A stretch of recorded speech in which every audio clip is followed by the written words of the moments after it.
Sis, how are you scared? I'm kidding.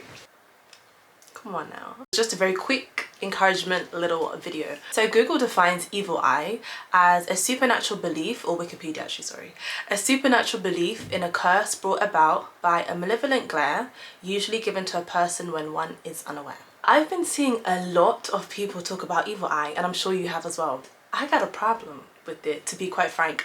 And I'm speaking specifically to Christians, people that classify themselves as Christians or are like on a walk with God, but then consistently bring up evil eye. It's such a huge contradiction.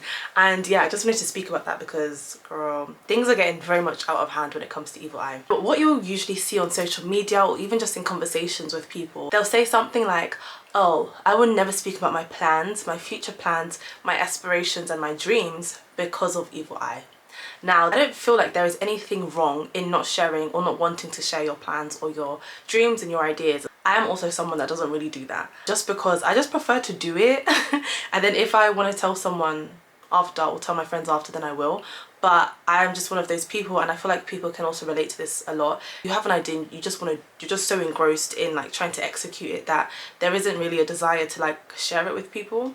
But what I am speaking about specifically is when people are essentially paralyzed from telling people their ideas and plans because of evil eye. Maybe you desire to tell someone or speak about this thing because it's such an amazing idea and you're just so excited about it like naturally, but then you stop yourself and you're kind of in like this paralysis because you genuinely believe that someone's curse or evil forces and demons will be able to like obstruct or distract and destroy something that God is working on within you, with you and through you. Like, make it make sense. Like, it's giving BFFR. The first point is, and it's actually a question that I'd like to pose to you, who do you actually believe in?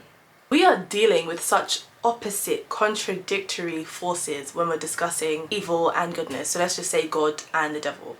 One is actually a force, which is God, and the other one is like, I guess, a socially perceived force. In Luke, the Gospel of Luke says that you cannot be faithful to two masters, you can only be faithful to one. You have to pick one or the other. Two opposite forces, who do you believe in? Or who do you believe in more? I know two very special things. One, that no weapon actually fashioned against me will ever prosper. So if I say this thing and you get jealous and you go try cast your little spells or whatever, it's not gonna bang. To be quite frank, it's not going to work, because I know that the Bible says any weapon that is fashioned against you, it will not prosper. And then the second thing as well that's very important is the power of the tongue. If I also know that the Bible says that my tongue is so powerful that it holds life and death, it means if I speak this thing through my tongue, through that same tongue, then it means nothing can come against it. My tongue is so powerful that if I say this, especially if I know that God lives within me as well, meaning it's therefore his word and it's him saying it, then nothing can come against that. My tongue is so much more powerful than anything someone can try and cast against me. Do you know what I mean?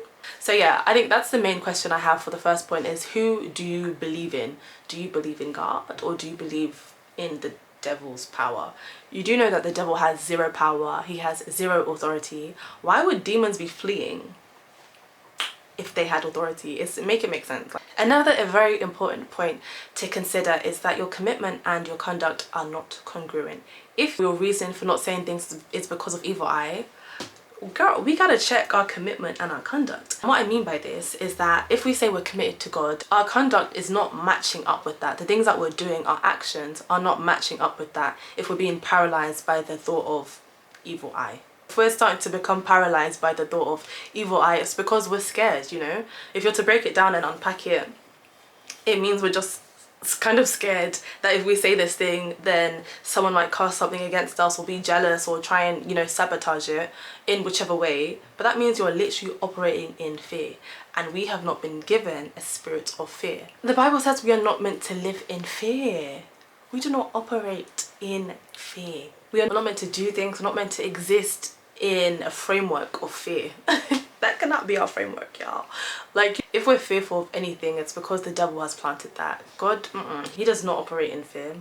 But let's use that verse that says no weapon fashioned against you will ever prosper. The Bible doesn't say that there will never be weapons that try and fashion themselves against you.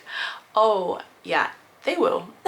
They'll try, but the main point of that verse is just that they will not prosper, they will not win. So let's use evil eye as the weapon in this case. You're meant to tell this person, if you're meant to build this thing, this dream, this idea of that person, but you're scared, if you're operating in fear, that is being used as a weapon against you. Because in order for this idea, in order for this dream to actually manifest and materialize, you need to tell someone about it. And if you don't say anything, and if you let this thing paralyze you, sis, it is prospering. It's giving the weapon is prospering, and that's not what we want.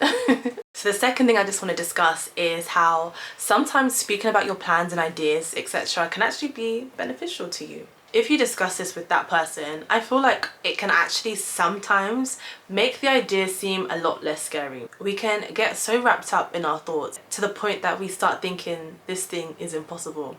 And I think that's generally just because of logic's sake. Logically, this does not make sense, because how am I going to get this to be able to do that? How am I going to be able to acquire this to then materialize that? You know, we start to go into this place in our mind where it's like everything has to be planned out to the T, like literally every small last detail has to be planned out. To a point we say, you know what, this is impossible, it's just not going to work. Or literally just saying it out loud instead of keeping it wrapped in your head all the time can just make it seem a lot less scary. Obviously it helps if you're speaking to someone that's like supportive and encouraging, and that can also just encourage you in how you can get to that place. But another really helpful thing, when you tell someone your ideas and your plans, there are two forms of accountability that can also be produced. Once you've said something, once you've told someone something, it's like, okay, cool, now I just have to do it because I've said it and I've said that I'm going to do this thing. You're just all the more driven to actually do that thing. If you tell that friend that you're going to do X, Y, and Z, it's likely that in a month, in 2 months, in a couple of weeks, they're going to be like, oh yeah, how's that idea that you're speaking about? How are you getting on? So in that way, they're holding you accountable. So in that sense, there's a personal accountability in the sense that I've just told someone I'm going to do X, Y, and Z, so now I got to go and do it. And secondly, there's that like friendship accountability where they're just like generally just checking up and asking how that thing is going. It doesn't hold any weight. Whatever they say, whatever they do, whatever they try to cast down on you, it will not hold any weight whatsoever. As long as you're in the presence of God, ain't nothing gonna touch you, for real, for real. Thank you so much for tuning in. Don't forget to like, comment, and subscribe. Evil eye is defined on Google by a supernatural belief in a curse brought about by a malevolent